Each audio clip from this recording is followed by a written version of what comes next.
Welcome to our third study in Romans. My passage is today in Romans chapter 1, verse 8 to all the way to verse 16. And to save our time, I'll read verse 8 and verse 16.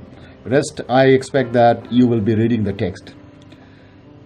Romans chapter 1, verse 8.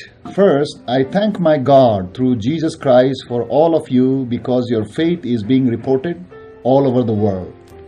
And verse 16, I am not ashamed of the gospel because it is the power of God for the salvation of everyone who believes, first for the Jews, then for the Gentiles. For in the gospel, verse 17, a righteousness from God is revealed, a righteousness that is by faith from first to last, just as it is written, the righteous will live by faith. As I said in my second studies, that Paul is trying to introduce himself. Who is Paul? And that subject continues. And then also Paul is trying to explain what is gospel. So in continuation with Paul, who is Paul?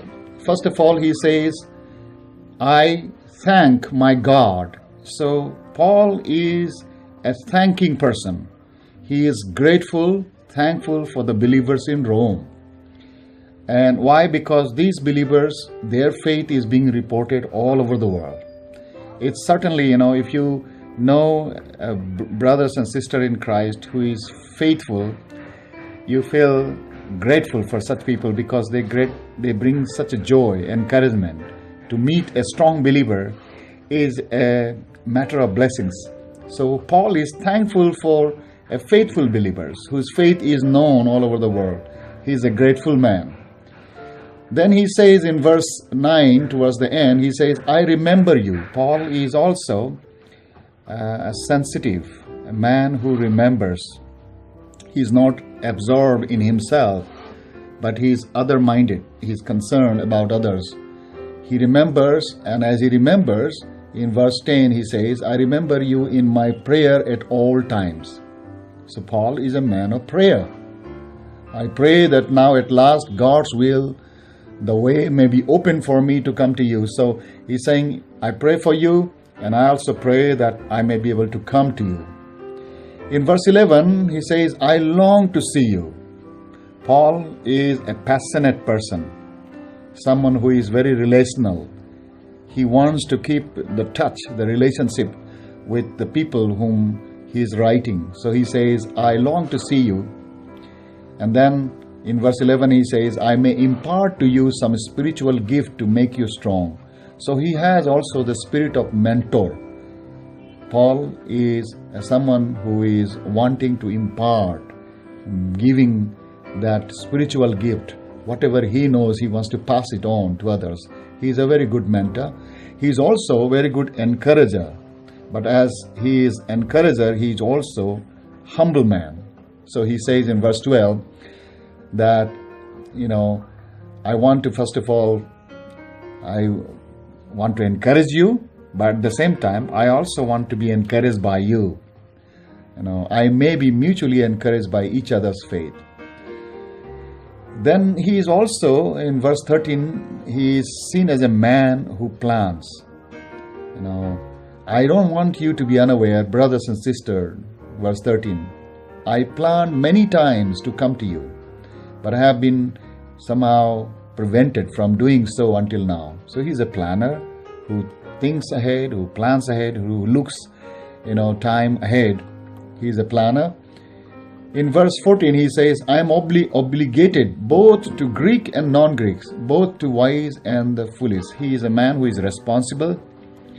Being obligated, in the two ways you can obligate it. If you have borrowed from somebody some money, you are obligated to return. But if you have received money from someone to hand over to somebody, suppose you have given me money to hand over to your brother, then I am obligated to hand over that money.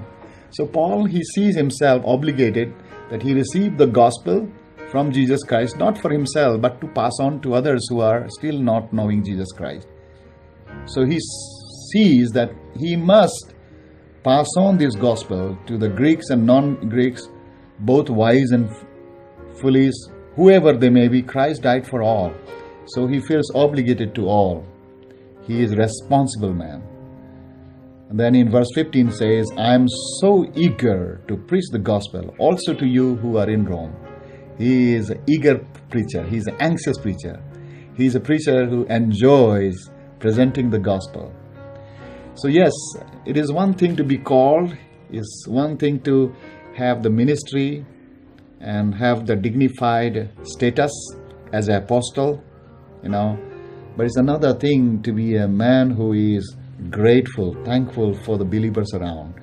It's another thing to remember others and pray for them. It's another thing to be a relational and be passionate in relationship.